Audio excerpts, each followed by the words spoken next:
ఏపీలో గుర్తింపు పొందిన ప్రాంతీయ పార్టీలకు ఈసీ గుర్తులు ఇచ్చింది. జనసేనకు గుర్తింపు లేనట్టు ప్రకటించింది. గ్లాసు గుర్తును ప్రీ సింబల్ జాబితాలో పెట్టింది. ఇక ఇదే విషయంపై మరింత సమాచారం మా ప్రతినిధి ప్రసన్న అందిస్తారు.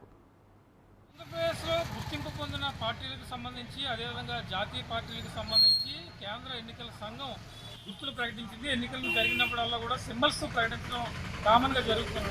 ఆంధ్రప్రదేశ్లో జాతీయ పార్టీగా ఇటు కాంగ్రెస్ పార్టీ అదేవిధంగా భారతీయ జనతా పార్టీ ఆప్ ఈ పార్టీలు జాతీయ పార్టీలుగా ఉండి వాళ్ళ సింబల్స్ వాడుతున్నాయి. అయితే ఇక్కడ ప్రాంతీయ పార్టీలకు సంబంధించి టీడీపీ వైసీపీ రెండింటిని పరిగణలోకి తీసుకుని తెలుగుదేశం పార్టీ సైకిల్ గుర్తు అదేవిధంగా వైసీపీకి ఫ్యాన్ గుర్తు. అయితే ఇక్కడ ఇంట్రెస్టింగ్ పాయింట్ కొంత ఆసక్తికరమైన అంశం ఏంటంటే జనసేన గుర్తింపు లేని పార్టీగా చూసింది. ఎందుకంటే జనసేన ఇప్పటివరకు అసెంబ్లీలో ఎక్కడ ప్రాతినిధ్యం లేదు, ఓట్ పర్సంటేజ్ కూడా తక్కువగా ఉంది. ఈ కారణం చేత జనసేనకి గుర్తింపు లేని పార్టీగా ఒకటి. రెండు, గ్లాస్ సింబల్ ఇప్పటివరకు జనసేనకి గ్లాస్ సింబల్ ఉంది కాబట్టి దాన్ని ఫ్రీ సింబల్గా చేశారు. ఫ్రీ సింబల్ అంటే ఈ గ్లాస్ సింబల్ని ఎవరైనా కూడా తీసుకునే అవకాశం ఉంది కాబట్టి ఎలక్షన్ కమిషన్ ఇచ్చిన జాబితాలో దానికి సంబంధించి ఫ్రీ సింబల్గా చేయడం జరిగింది. అంటే నిన్న రాత్రి బాగా లేట్ అయిన తర్వాత దీనికి సంబంధించిన జీవోలను ప్రధానంగా ఇవ్వడం జరిగింది. ఈ జీవోల్లో ఆ గుర్తులు కూడా కేటాయిస్తూ కూడా కొన్ని నిర్ణయాలు తీసుకునే పరిస్థితి అయితే ప్రధానంగా మనకు కనిపించింది. అయితే ఈ జనసేన ఫ్రీ సింబల్స్ విషయానికి సంబంధించి ఎలాంటి నిర్ణయం తీసుకునే అవకాశం ఉంది? కోర్టులో ఆల్రెడీ ఇప్పటికే గాజు గ్లాస్ సింబల్ కావాలని కొంతమంది కోర్టుకు వెళ్ళిన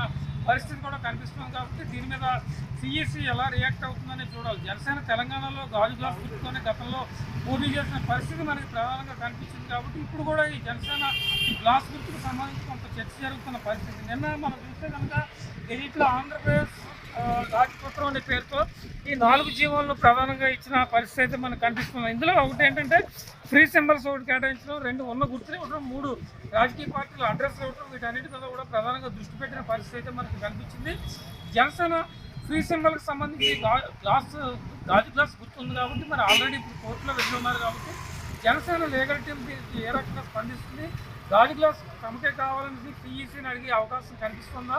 తెలంగాణలోకి గాజు గ్లాస్ కావాలని కోరుకుంటుందా? లేకపోతే ఫ్రీ సింబల్ అంటే ఎవరైనా ఆ గుర్తు అడగచ్చు. కొన్ని గుర్తుల్ని ఫ్రీ సింబల్ జాబితాలో కేంద్ర ఎన్నికల సంఘం ఇచ్చింది. ఆ గుర్తు ఎవరైనా కూడా అడిగే అవకాశం ఉంది.